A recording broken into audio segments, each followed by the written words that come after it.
Hello everyone, welcome to my channel that is Study Miles with SS. So today we will going to start principles of teaching. Approx 10 से 12 principles हैं इसमें, ठीक है। तो एक एक करके हम इसको कंप्लीट करेंगे। Principles of teaching, principles of teaching क्या होता है, इसको हिंदी में भी मैंने लिख दिया है, शिक्षण के सिद्धांत। Okay, principles of teaching. So let's discuss this one by one. What does the first principle say? Principle of activity. Principle of activity के वर्ड से ही क्लियर है, ठीक है। एक्टिविटी मीन्स क्या, किसी चीज़ में हम इन्वॉल्व होना। Okay, so this principal is used in Montessori methods, kindergarten method etcetera. ये जो आपका प्रिंसिपल है ये छोटे बच्चों में यूज़ होता है जो एलकेजी यूकेजी में पढ़ते हैं या जो नर्सरी में पढ़ते हैं, क्योंकि उन्हें समझाने के लिए ना एक टीचर को फर्दर एक्टिविटीज़ में उसे इन्वॉल्व कराना होता है। So this type of teaching, this type of principle is necessary in which type of school, in type of Montessori schools, kindergarten, LKG UKG, nursery, ठीक है। आपके छोटे बच्चों के स्कूल्स में ये नेसेसरी होता है। The teacher should involve the students in learning through some activity, किसी एक्टिविटी के थ्रू वो उसे सिखाते हैं बच्चे को। This will help in better retention and they will not forget what they have learn. देखो, अगर किसी एक्टिविटी में आप बच्चे को इन्वॉल्व करा के कोई चीज़ आप सिखाओगे ना, so they will retain for a longer period of time as compare to if you make them teach through the books. अगर आप बुक्स से पढ़ाओगे तो वो ज़्यादा टाइम तक नहीं रिटेन कर पाएंगे, बट उसी चीज़ को आप अगर किसी एक्टिविटी के थ्रू आप उसको कराओगे, आप उसको समझाओगे, तो वो बच्चा समझ जाएगा जल्दी। क्योंकि हमारी मेमोरी ऐसी होती है ना कि हम अगर कोई टास्क करते हैं, कोई वर्क परफॉर्म करते हैं, तो हमें याद रहता है वो। और अगर वही चीज़ अगर हम किताबों में पढ़ेंगे तो वो हमारे दिमाग में ज़्यादा दिन तक नहीं रह पाता है। वो सबके साथ होता है। Okay, so this is human nature. इसलिए हमें किसी भी चीज़ को याद करना है या किसी चीज़ को बहुत टाइम तक रिटेन करना है, then we should learn that thing through some activity और through some various types of examples. Okay, the second one is principle of motivation. देखो, मोटिवेशन क्या होता है ना, एक तरह का अप्रिसिएशन, मतलब मैं मोटिवेट करी अपनी स्टूडेंट्स को कि ये आप करो। So every student possesses some unique skill and this need to be appreciated. हर बच्चे के पास अलग अलग तरह का स्किल होता है और इसे हमें अप्रिशिएट करना चाहिए। If a student is not much good in studies, he और she might be good in some other activities. जाहिर सी बात है, अगर कोई बच्चा पढ़ाई में नहीं अच्छा, हो सकता है वो किसी और एक्टिविटी में अच्छा हो, स्पोर्ट्स में अच्छा हो, पेंटिंग में अच्छा हो, ड्राइंग में अच्छा हो, कुकिंग में अच्छा हो, किसी भी फर्दर एक्टिविटीज़ में वो अच्छा हो, अगर वो पढ़ाई में अच्छा नहीं है। सो हमें ऐसा कॉन्सेप्शन हमें नहीं बनाना चाहिए कि बच्चा अगर पढ़ने में अच्छा नहीं है तो वो किसी भी चीज़ में अच्छा नहीं है। ऐसा नहीं है, वो और बाकी चीज़ों में हो सकता है कि वो अच्छा हो। The teacher should encourage the skills of students and motivate them. Teacher को क्या करना चाहिए, उसके स्किल्स को इनक्रेज करना चाहिए और उसे मोटिवेट करना चाहिए, ठीक है। एंड मोटिवेट देम, और उसे मोटिवेट करना चाहिए to so that they can pursue their career of their choice, मतलब अपने चॉइस का करियर वो आगे बढ़ा सके। And increase them to sharpen their skills, और अपने स्किल्स को वो शार्प कर पाएँ। Okay, so this is the second principle of teaching which is very important, that teacher should always motivate his or her students in each and every step. Okay, motivation के तौर पे आप उसे rewards के basis पे आप motivate कर सकते हो, या गिफ्ट्स दे सकते हो, अब उसकी पढ़ाई करके आप उसे मोटिवेट कर सकते हो। तो ये सारे ट्रेट्स होते हैं मोटिवेशन डालने के बच्चों में। Okay, then the third one is principle of interest. This principle states that students must have interest in the class. In case students lack interest, then the teacher should first develop curiosity in them for learning. देखो, interest में क्या होता है ना, अगर बच्चे में interest नहीं है तो वो कोई काम नहीं करेगा। अगर उसमें पढ़ाई की इच्छा ही नहीं है तो आप उसे कितना भी पढ़ा लो, कितने भी वेरियस मेथड्स या वेरियस एड्स के थ्रू आप उसे समझा लो, एग्जाम्पल्स के थ्रू आप समझा लो, उसको एक्टिविटी में इन्वॉल्व करके भी आप समझा लो, वो नहीं समझेगा। क्यों? Because he don't have interest in that particular subject. तो इसलिए इंटरेस्ट बनाना या इंटरेस्ट लाना बच्चे में बहुत इंपॉर्टेंट होता है। So this principle state student must have interest in the class. अगर स्टूडेंट्स के in case students lack interest, अगर स्टूडेंट्स के पास इंटरेस्ट नहीं है, वो इंटरेस्ट लैक करता है, then the teacher should first develop curiosity in them for learning.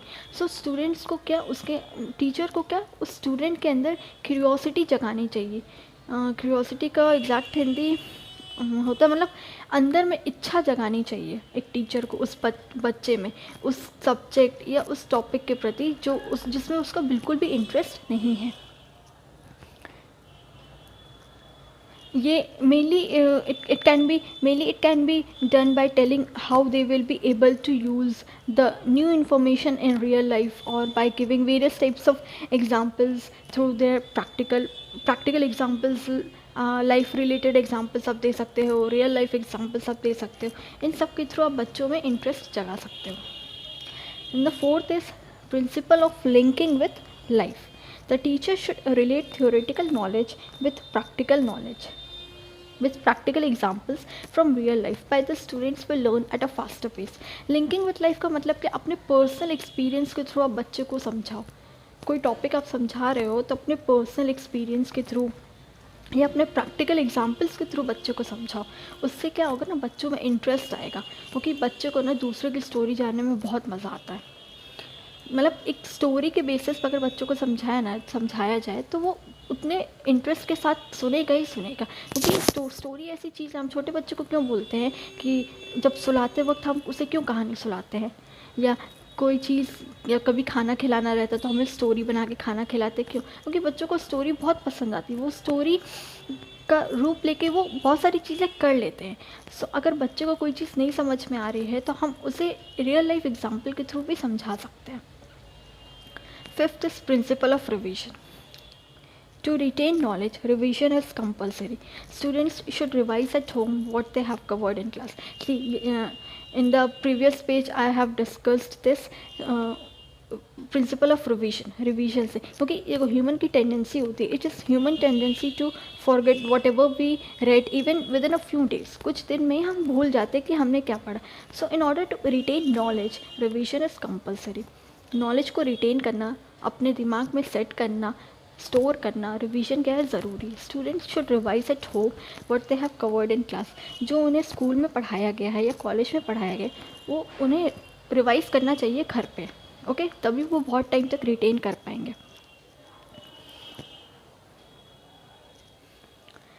Sixth one is principle of division. If it is not possible for a teacher to teach a whole concept at once, so he should divide the topic into smaller units and then teach.